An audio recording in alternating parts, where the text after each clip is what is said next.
জীবনটা যার চারটি বিষয় নিয়ে কাটে, যার জীবন চারটি বিষয়ে কাটছে, শেষ হয়েছে, আল্লাহ তাআলা বলছে, ওয়াদা দিছে, তার ঠিকানা নিশ্চিত জাহান্নাম। তার ঠিকানা, কথা বলে না, কি বলেন? জাহান্নাম, জাহান্নাম। চারটা জিনিস কি কি? ইন্নাল্লাযীনা লা ইয়ারজুনা লিকাআনা। এক, আল্লাহ তাআলা বলে জীবন চলার পথে চাল চলন, আচরণ, উচ্চারণ, কথাবার্তা, লেনদেন, আহার নিদ্রা, রাত্র দিন, যার জীবন চলার দ্বারা বোঝা যায় সে মূলত আল্লাহর সাক্ষাৎ তথা জান্নাত চায় না। কি চায় না বলেন না? আল্লাহর সাক্ষাৎ চায় না, জান্নাত চায় না।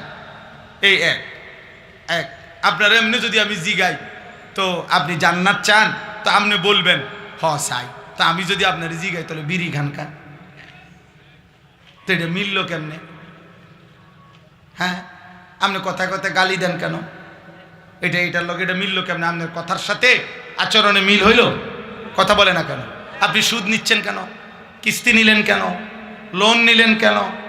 আপনার ঘরের বউ বাচ্চা নাতি নাতনি নিয়ে আজকে 30 বছর ধরে প্রত্যেক দিন আপনার ঘরে রঙিন টেলিভিশনে নর্তকী নাচে, নাটক, সিনেমা দেখে, উপযুক্ত যুবক যুবতী নাচে গায়, জড়িয়ে ধরে, আপনিও দেখেন, আপনার নাতিও দেখে, আপনার বউও দেখে, আপনার জিও দেখে।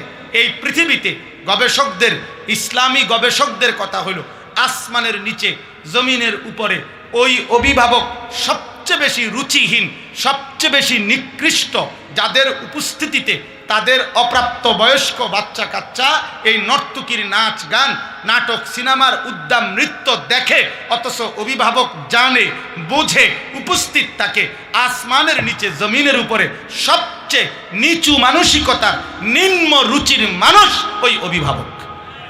যোগাযোগ করেন, ফাইল জমা দেন, টিয়া খাবার, আরো বেতন বাড়বে।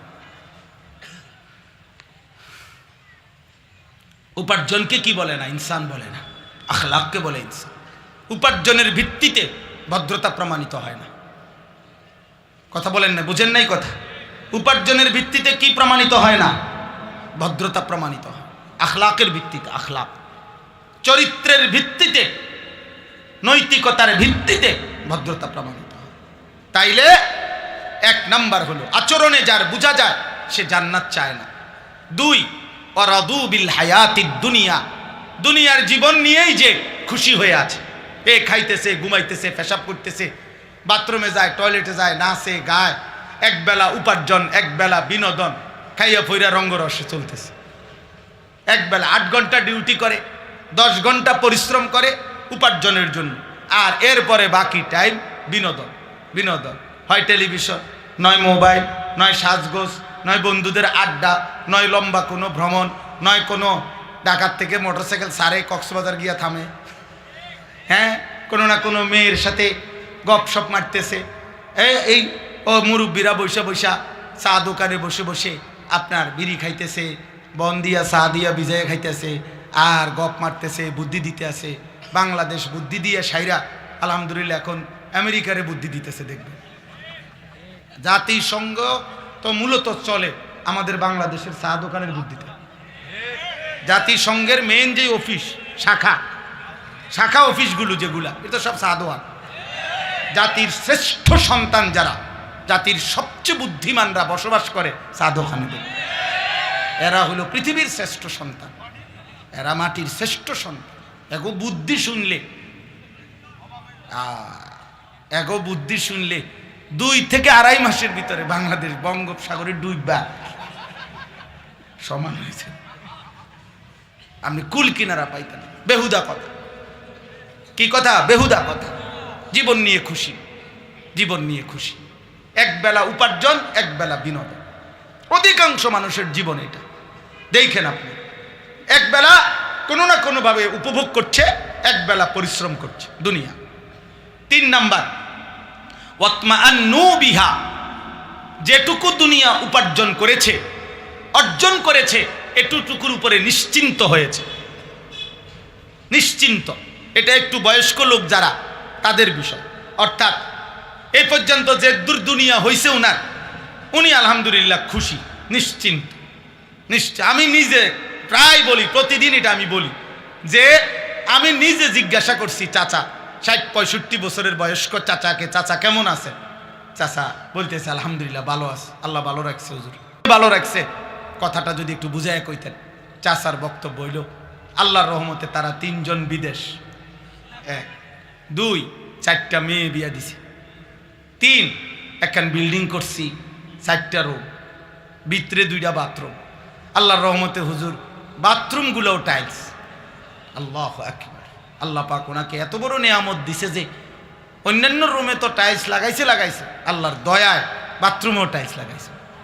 কত বড় নিয়ামত। ওনার বাপ দাদা পূর্বপুরুষ মাটিতে পেশাব করতো, আল্লাহর রহমতে এখন উনি ওনার জিফুত নাতি নাতনি নিয়ে টাইলসে পেশাব করে। খাস তো করে আমারে তো দায়িত্ব দিছে খাস করে দোয়া করতে, তো রাস্তার সাথে তো লইছেই, তো আর বেশি দোয়া করলে তো রাস্তা শুদ্ধ কিনবে বলে। এই হইল ব্যাংকে কিছু টাকা জমছে, আল্লাহর রহমতে আপনাকে দোয়ায় 10 জনের দোয়ায় আল্লাহ ভালো রাখছে। আল্লাহর কাছে যা চাইছি আল্লাহ সব দিছে। এই যে নিশ্চিন্ত, কি নিয়ে নিশ্চিন্ত হইল? দুনিয়া। কি মিলাইয়া নিশ্চিন্ত হইল? আল্লাহ বলেন এই দুনিয়া নিয়ে যে নিশ্চিন্ত হয়েছে। 2 নম্বরে কি বলছে? দুনিয়া নিয়েই যে খুশি হয়ে আছে। 1 নম্বরে কি বলছে? চলাফেরা আচরণে উচ্চারণে জান্নাত চায়, এটা বোঝা যাচ্ছে না। 4 ওয়াল্লাযীনা হুম আন আয়াতিনা গাফিলুন। 4 নাম্বার হলো আমি আল্লাহর আয়াত, আমার বিধান, আমার হুকুম, হালাল হারাম, আমার আদেশ নিষেধের ব্যাপারে পূর্ণ গাফেল হয়ে আছে। আলহামদুলিল্লাহ উনি অনেক কিছু জানে, উনি বিএস সিএস আরএস খতিয়ান সব বোঝে।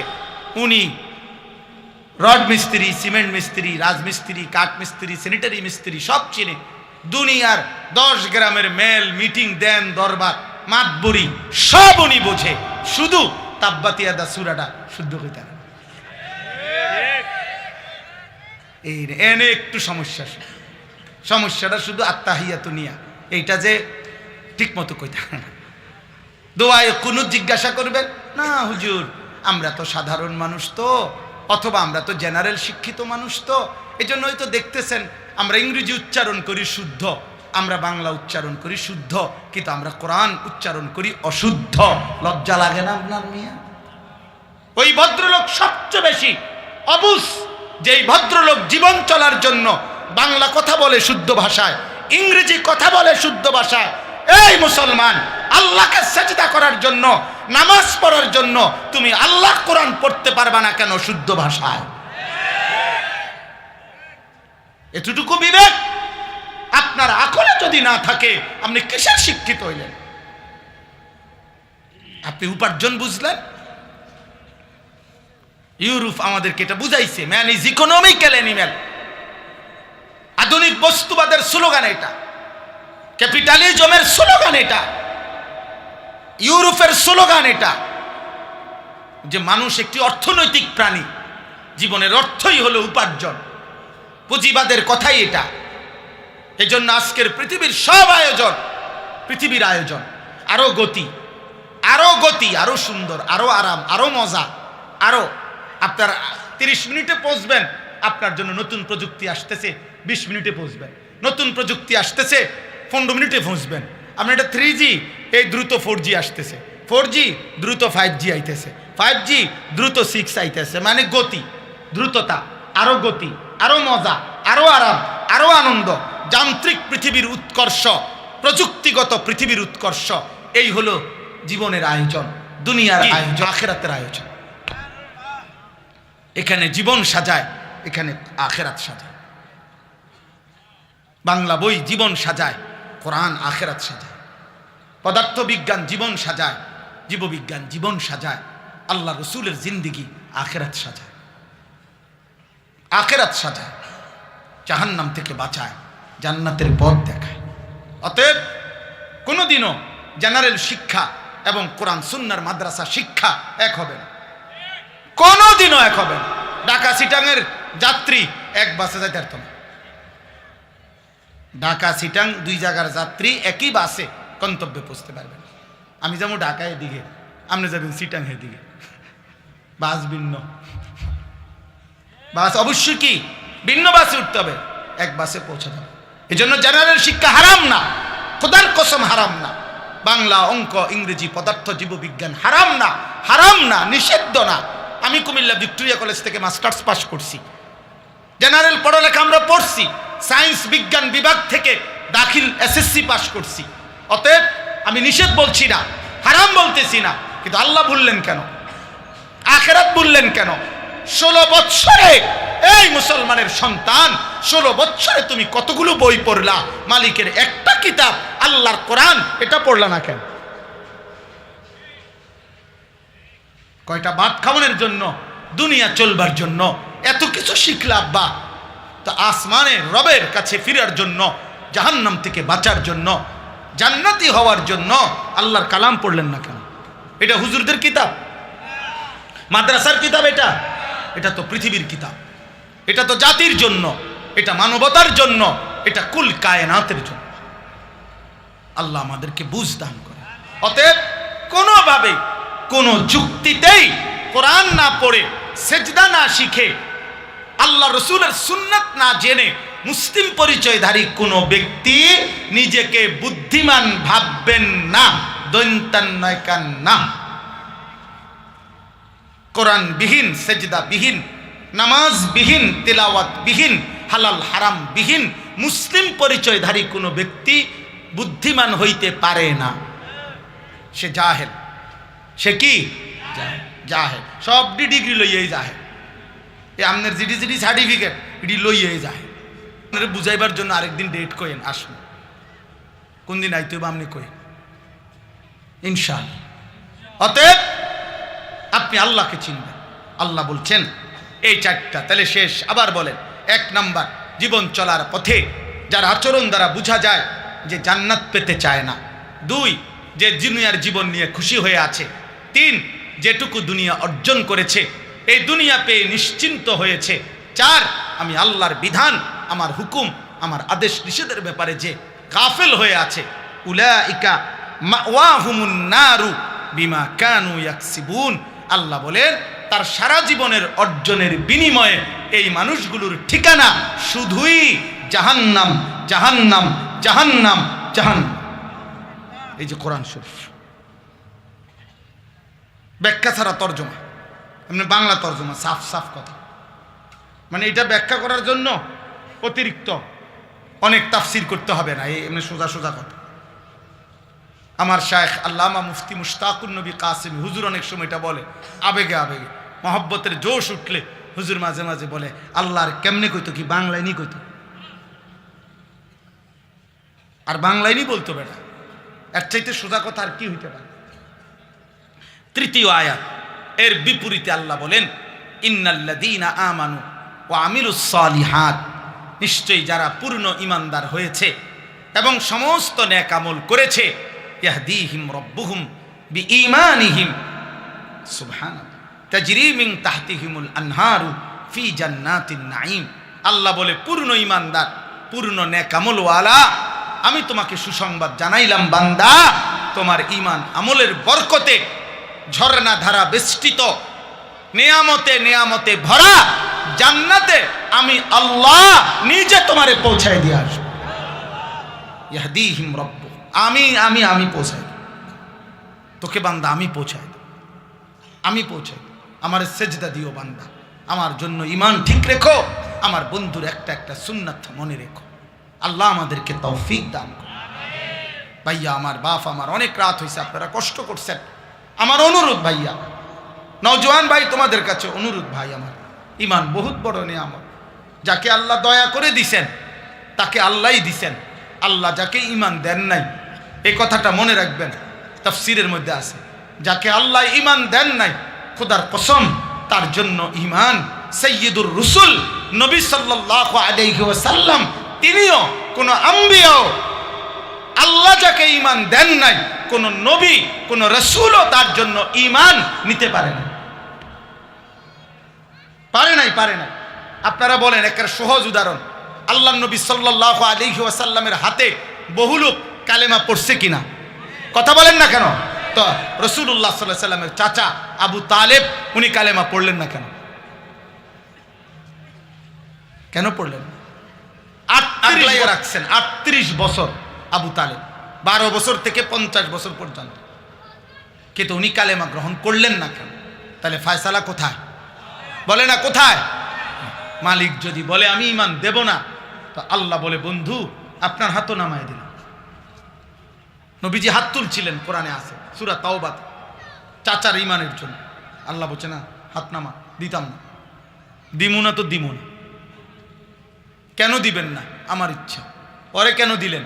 আমার ইচ্ছা। হত্যাকারী ওমরকে ঈমান দিলেন, যে হত্যা করতে রওনা দিছে, হত্যার উদ্দেশ্যে তরবারি হাতে। আল্লাহ তাআলা বলছে আও আগাও, জামা বদলা লাগবে না, তরবারির সাথে থাকুক, জামা যেটা যেমনি আছে আও আগাও আগাও, আসো সামনে আসো। তো কিছু দূর আসছে, রব্বুল আলামিন দিল ঘুরায় দিছে, আল্লাহর নবী সাল্লাল্লাহু আলাইহি সাল্লামের কাছে আসছে। সাহাবারা 39 জন সাহাবী ছিল নবীজির সাথে তখন। সাহাবারা তরবারি বের করে বলছে ইয়া রাসূলুল্লাহ, দেখেন প্রচণ্ড রাগ আর গোসা নিয়ে আপনার বড় দুশমন ওমর ইবনে খাত্তাব, খাত্তাবের বেটা ওমর আসতেছে। আল্লাহর নবী সাল্লাল্লাহু আলাইহি সাল্লাম বললেন সাহাবা বসো, আসতে দাও। আসার পরে ওমরকে বলছে ওমর কেন আসছো? ওমর বলছে হে আল্লাহর নবী মুহাম্মদ, গর্দান নিতে নয় গর্দান দিতে আসছি। তাহলে ফয়সালা কোথায়? আসমানে। আসমান। হযরত ইব্রাহিম আলাইহিস সালামের হাতে বহু লোক কালেমা পড়ছে, কিন্তু ওনার আব্বা আজর কালেমা পড়লেন না কেন? ফয়সালা কোথায়? হযরত নূহ আলাইহিস সালামের হাতে বহু লোক কালেমা পড়ছে, ওনার ছেলে কেনান কালেমা পড়লেন না কেন? ফয়সালা কোথায়? এই জন্য আমার ভাই আমি অনুরোধ করছি, যাকে আল্লাহ ঈমান দিছে, আমাদের যাদের জবানে কালেমা পড়ি, আমরা যারা বুঝি আমরা মুসলমান, আমরা জানি আমাদের নবী মুহাম্মদ, আমাদের রব আল্লাহ, আমাদের কিতাব কোরআন, আমাদের ধর্ম ইসলাম। এই আব্বা, এক ভাই হিসাবে অনুরোধ করলাম, এত বড় নিয়ামত, মালিকের এত বড় দয়া, তুমি প্রত্যাখ্যান করো না, ফিরাইয়া দিও না। আল্লাহর নাফরমানি করে, কুফরি করে, আল্লাহর অবাধ্যতা করে ফিরাইয়া দিও। আল্লাহ তাআলা আমাদেরকে তৌফিক দান করেন, আল্লাহ তাআলা আমাদেরকে কবুল করেন। দাওয়াহুম ফিহা সুবহানাকাল্লাহুম্মা ওয়া তাহিয়াতুহুম ফিহা সালাম ওয়া আখিরু, এক বারবার বলবে সুবহানাল্লাহ সুবহানাল্লাহ। আল্লাহ আপনার পবিত্রতা বর্ণনা করছি, আপনার পবিত্রতা বর্ণনা করছি। আর একে অপরের সাথে দেখা হইলে শুধু বলবে আসসালামু আলাইকুম আসসালামু আলাইকুম আসসালামু আলাইকুম। আপনিও শান্তি আমিও শান্তি। দোস্ত তোর সুখ আর শেষ হবে না রে, আমার সুখ আর শেষ হবে না, তোর হুরও আর শেষ হবে না, আমার হুরও আর শেষ হবে না, তোর নিয়ামতও আর শেষ হবে না, আমার নিয়ামতও শেষ হবে না। চল বন্ধু জান্নাত উপভোগ করতে থাকি। আখিরু দাওয়াহুম আনিল হামদুলিল্লাহি রাব্বিল আলামিন। আল্লাহ তাআলা বলেন আর আমার বান্দা জান্নাতের একটা একটা নিয়ামত উপভোগ করে প্রতিবারই বলবে আলহামদুলিল্লাহি রাব্বিল আলামিন। আপনার প্রশংসারে মাওলা, আপনি দিয়েছেন আপনি দিয়েছেন আপনি দিয়েছেন আপনি দিয়েছেন। মনে করেন আপেল খাইছে জান্নাতি, তো ফেরেশতা জিজ্ঞাসা করবে দোস্ত কেমন লাগছে? আলহামদুলিল্লাহি রাব্বিল আলামিন। মালটা খাইছে, কি অবস্থা ভাই, কেমন লাগলো, ভালো পড়লো নি? আলহামদুলিল্লাহ। মানে এই সারা এখানে ভালো হইছে না, ছোট হইছে, বড় হইছে, হ্যাঁ শুকাই না ইত্যাদি না, শুধু এক কথা আলহামদুলিল্লাহ আলহামদুলিল্লাহ আলহামদুলিল্লাহ আলহামদুলিল্লাহ। আল্লাহ আমাদের কেমন জান্নাত নসিব করেন। দিঘির পার যুব সমাজ এবং প্রবাসীদের এই উদ্যোগে আজকের এই সুন্দর আয়োজন আল্লাহ তাআলা কবুল করেন। প্রবাসীর ছেলে যারা এখানে, যদি কোনো প্রবাসীর ছেলে থাকো, হাত উঠাও তো, মানে বাবা বিদেশে থাকে এমন কেউ, এমনি হাত উঠাও, হাত উঠাও না, কোনো সমস্যা নাই। মাশাআল্লাহ মাশাআল্লাহ, আল্লাহ কবুল করে। হাত নাম। প্রত্যেকের কাছে অনুরোধ হলো প্রবাসীদের জন্য দিল দিয়ে দোয়া করা উচিত। আমার ব্যক্তিগতভাবে আমি যতবারই হজ উমরায় যাই, প্রত্যেকবারেই আমি